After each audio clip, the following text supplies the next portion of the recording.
Kementerian Pendayagunaan Aparatur Negara dan Reformasi Birokrasi atau PANRB tengah mengkaji skema pengangkatan honorer menjadi aparatur sipil negara atau ASN tanpa tes.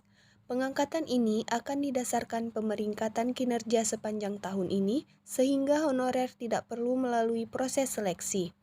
Kebijakan ini merupakan bagian dari upaya penyelesaian tenaga honorer seperti yang diamanatkan dalam Undang-Undang Nomor 20 Tahun 2023 tentang ASN. Itu nanti kita bisa gunakan model pemeringkatan, bukan ambang batas nilai, itu yang sedang digodok, kata PLT Asisten Deputi Manajemen Talenta dan Peningkatan Kapasitas SDM Aparatur Kementerian PANRB Yudi Wicaksono dikutip Senin 20 November 2023. Menurut Yudi, implementasi pengangkatan ini didahului oleh proses validasi data tenaga honorer. Dari data saat ini ada sekitar 3 juta pegawai honorer di kementerian atau lembaga hingga pemerintah daerah seluruh Indonesia. Dalam implementasinya kelak, Yudi mengungkapkan jika data 3 juta tenaga honorer itu termasuk ke dalam bagian yang lolos validasi dokumen, maka akan dimasukkan namanya ke dalam platform khusus untuk dipantau kinerjanya. Bagi yang namanya masuk ke urutan puncak peringkat, maka akan menjadi prioritas pengangkatan sebagai ASN pada tahun depan. Dengan demikian, Yudi berharap para honorer menunjukkan prestasi mereka yang terbaik.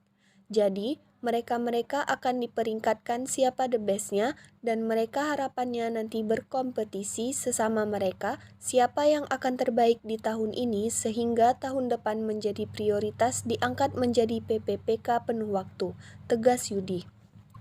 Sayangnya, Yudi tidak menyampaikan jelas kapan hal ini mulai berlaku.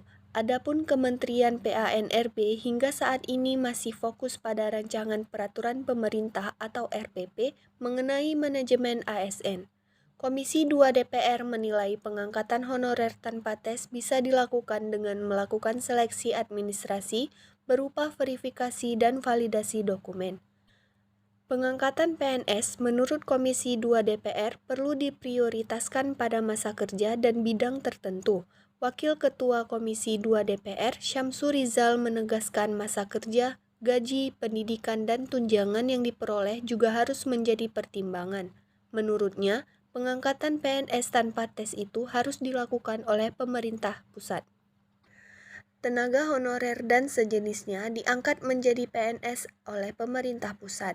Dalam hal tenaga honorer dan sejenisnya tidak bersedia diangkat menjadi PNS, maka diangkat menjadi PPPK atau pegawai pemerintah dengan perjanjian kerja, jelasnya.